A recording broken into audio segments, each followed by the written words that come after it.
वरिष्ठ नागरिक पेंशनर सेवा संस्थान उत्तर प्रदेश शाखा वाराणसी की मासिक बैठक रविवार को लोक निर्माण विभाग स्थित डिप्लोमा इंजीनियर संघ भवन वरुड़ा पुल नदेसर में जिला अध्यक्ष राजेश्वर पांडे की अध्यक्षता में संपन्न हुई।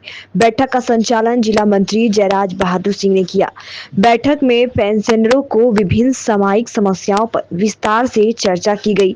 मुख्य रूप से 8वें वेतन आयोग का शीघ्र गठन कर उसकी संस्तुतियों को सभी पेंशनरों पर लागू करने, कम्यूटेशन अवधि को 15 वर्ष से घटाकर 11 वर्ष करने, मेडिकल क्लेम पर आयकर की कटौती समाप्त करने तथा पंडित दीनदयाल उपाध्याय कैशलेस उपचार कार्ड के माध्यम से समुचित चिकित्सा सुविधा सुनिश्चित करने की मांग की गई। बैठक में वक्ताओं ने चेतावनी दी कि यदि मांगों पर जल्द कार्रवाई नहीं की गई तो पेंशनर संगठन धरना प्रदर्शन और जन जागरण जैसे माध्यमों से अपनी आवाज बुलंद करेगा। राजेश्वर पांडे, जिला अध्यक्ष, वरिष्ठ नागरिक पेंशनर उत्तर प्रदेश शाखा वाराणसी। आज हम लोगों की मासिक बैठक है जिसमें सर्वसम्मति से कुछ महत्वपूर्ण निर्णय लिए गए हैं। भारत सरकार ने, उत्तर प्रदेश सरकार ने जो राशिकरण की कटौती हो रही है उसको 15 वर्ष मान लिया है, जबकि हम पेंशनरों की डिमांड है कि 11 वर्ष में वो पूरा हो जा रहा है। इसलिए हमारी डिमांड है कि 11 वर्ष उसको कर दिया जाए।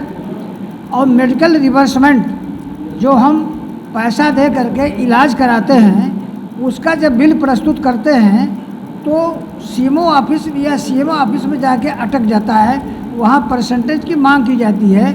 इसलिए हमारी शासन प्रशासन से डिमांड है कि सख्ती से इसका जो है नियमों का पालन कराया जाए।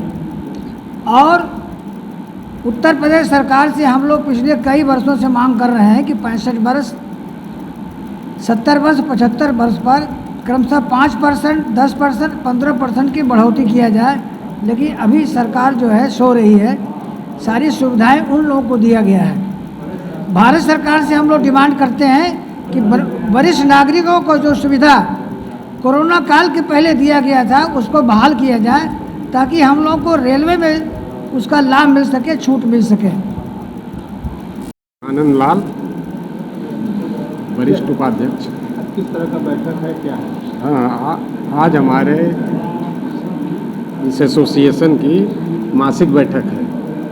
इसमें हम लोग चाहते हैं, सरकार से चाहते हैं, यहाँ के प्रशासनिक अधिकारियों से चाहते हैं कि शहीदों और पूर्व सैनिकों के परिजनों की तरह जिला स्तर पर जिला मजिस्ट्रेट की अगुवाई में पेंशनरों के साथ मासिक बैठक, ऐसा नहीं यहाँ पर हो रहा है। पेंशनरों के लिए 3 स्टार वृद्धाश्रम का निर्माण हो जहाँ पेंशनर अपना कुछ समय गुजार सकें, जो इस जनपद में नहीं है। रेलवे और परिवहन निगम की बसों में पेंशनरों को किराए में छूट देने का प्रावधान किया जाए। जो सरकार पहले छूट थी उसको ख़त्म कर दी है और सरकार इस पर विचार करे।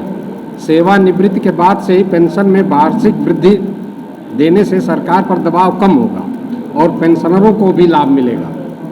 जो सरकार 20% 80 वर्ष के बाद देती है उसको सेवानिवृत्ति के बाद ही प्रति वर्ष देने लगे तो दबाव कम रहे। कैशलेस योजना से जुड़े निजी अस्पतालों को जिला स्तर पर अनिवार्य गाइडलाइन जारी किया जाए। जो यहाँ पर हमारे वृद्ध पेंशनर भाई बीमार होने पर कैशलेस चिकित्सा की सुविधा नहीं मिल रही है, उससे काफ़ी परेशानियों का सामना करना पड़ रहा है और जिला प्रशासन से बार बार ये अनुरोध करने पर भी इसकी कोई सुनवाई नहीं हो रही। ये उत्तर प्रदेश सरकार इस पर जब तक जिला स्तर पर दबाव नहीं बनाएगी तो हम लोगों को असुविधा होती रहेगी। सरकार इसका त्वरित निदान करे तो हमारे पेंशनर भाई खुश हो जाएं और उनके मानसिक जो दबाव रहता है वो कम हो जाएगा।